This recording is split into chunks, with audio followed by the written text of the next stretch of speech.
Hello, আসসালামু আলাইকুম। বন্ধুরা সবাই কেমন আছেন? আপনাদের দোয়ায় আমি আলহামদুলিল্লাহ ভালো আছি। দেখেন, দেশে থাকায় অবস্থায় জাপানিজ ভাষা শিখতাম, কিন্তু এখন এখানে এসেও জাপানিজ ভাষা শিখতে হয়। মাঝে মধ্যে দেখা যায় এনার সাথে আমি একসাথে কাজ করি। একদিন আমি নিজে বাংলা লেখা ওনারে বাংলা লিখতে দিছি, উনি সুন্দর করে লিখতেছে। অনেক ভালো একজন মানুষ, উনি যে কোনো কাজেও হেল্প করে, বাসাতে অনেক হেল্প করে। তো সেই ক্ষেত্রে আমি ওনারে বাংলা লিখে আমি বললাম যে বাংলা লিখতে পারে কি না। পরে বাংলা লিখে দিলাম, উনি আবার বাংলা ট্রাই করতেছে।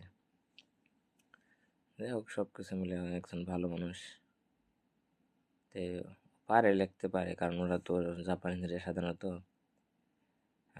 আঁকা আঁকির দিক দিয়ে অনেক এগিয়ে, যে কোনো কিছু আঁকতে পারে। ওদের একটা দক্ষতা আছে, যেহেতু কাঞ্জি পায়, সেক্ষেত্রে ওদের দক্ষতা আছে, ওরা সুন্দর করে লেখালেখি করতে পারে। সেই ক্ষেত্রে মাঝে মধ্যে যে কোনো কিছু বুঝতে সমস্যা হলে ওনারা বললে উনি লিখে বুঝাই দেয়।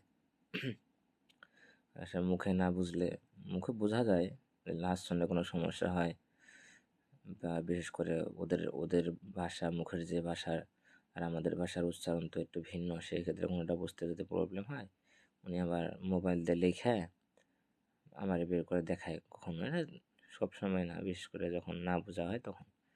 আলহামদুলিল্লাহ কথাবার্তা বুঝতে পারি, আর উনিও, আমি কথা বললে উনি বুঝে। সেই ক্ষেত্রে মাঝে মধ্যে কখনো কোনো বিষয় যেটা আমার অজানা, আমি যেহেতু বাংলাদেশি মানুষ, আমার তো আর সব কিছু জানা না, তো সেই ক্ষেত্রে যেটা আমার অজানা ওনারে বললে যে কোনোটার উনি উত্তর বলে দেয়, বা এটা জাপানিজ কি আমি যদি বলি, উনি আবার বলে দেয় সুন্দর করে। আবার কাজের ক্ষেত্রে যদি কোনো কিছু বুঝতে সমস্যা হয়, উনি একবারে বাচ্চার মতো ধরে ধরে, হাত ধরে ধরে আমরা শিখাই দেয়। সেক্ষেত্রে ভালো, ওনার সাথে অনেক ভালো একটা সম্পর্ক।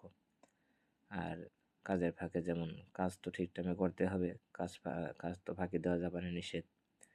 সেই ক্ষেত্রে কাজের ফাঁকে যখন কখনো একটু সময় থাকে, ফ্রি সময়, তখন হয়তো আমরা এভাবে কথাবার্তা বলি, এভাবে একটু মজা করি, এই আর কি। তো সেই থেকে উনি যখন আমার জাপানিজ একটু বলছিল, বলার পরে এখন আমি আবার বললাম যে তাহলে বাংলা, আমাদের বাংলা আছে, বাংলা দেখে লিখতে পারি কিনা। পরে দিলাম, উনি সুন্দর করে সব কিছু লিখতে পারলো। কিন্তু হাসন বললে উনি তেমন লিখতে কষ্ট হয়, ওদের সাথে আমাদের হাসন সেইভাবে মিলে না। যাই হোক,